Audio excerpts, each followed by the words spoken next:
Well, good morning. It's great to be here. It's always great to join so many of you that are here. I see some very familiar faces. It's always good to share a panel with three people that are a lot smarter than I am. That way, when the difficult questions come in, we'll just refer them to some of my other colleagues. But just in a few remarks, I'd like to kind of just set the framework of where we think we need to be, so that way you can ask the good questions, and as we start to get more into some of the details of what we envision with tax reform. I want to compliment really Chairman and his foresight to really get the discussion going. And as we've looked at that, anytime you put out a blueprint, it is a bold move, because the minute you do that, everybody is going to find reasons why it won't work, not why it will work. Likewise, to have this administration to put forth an idea on what they want to do for tax reform, we have to applaud it. The minute you do that, again, though, there are people saying why their plan won't work. We have tried to be good listeners over the last several weeks and months to find where there is consensus. Some of you that are here today are tax reporters. You probably know more about the levers that can be turned up or down based on that. But here are a few fundamental facts.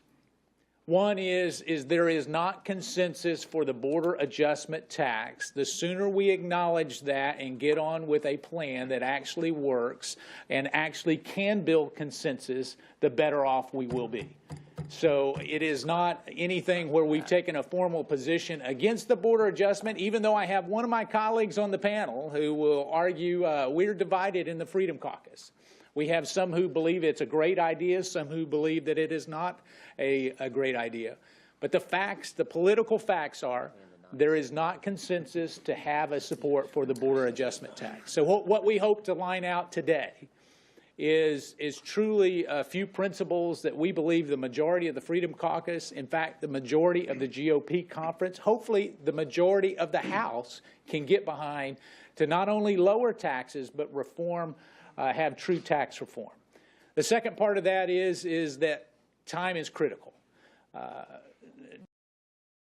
Jordan, as I fondly refer to him, my good friend from Ohio, introduced a bill this week that looked at real reform in terms of welfare reform. That welfare reform has the potential of creating some $400 billion in revenue that we can allocate and move across. So I'd look forward to hearing more from him on that.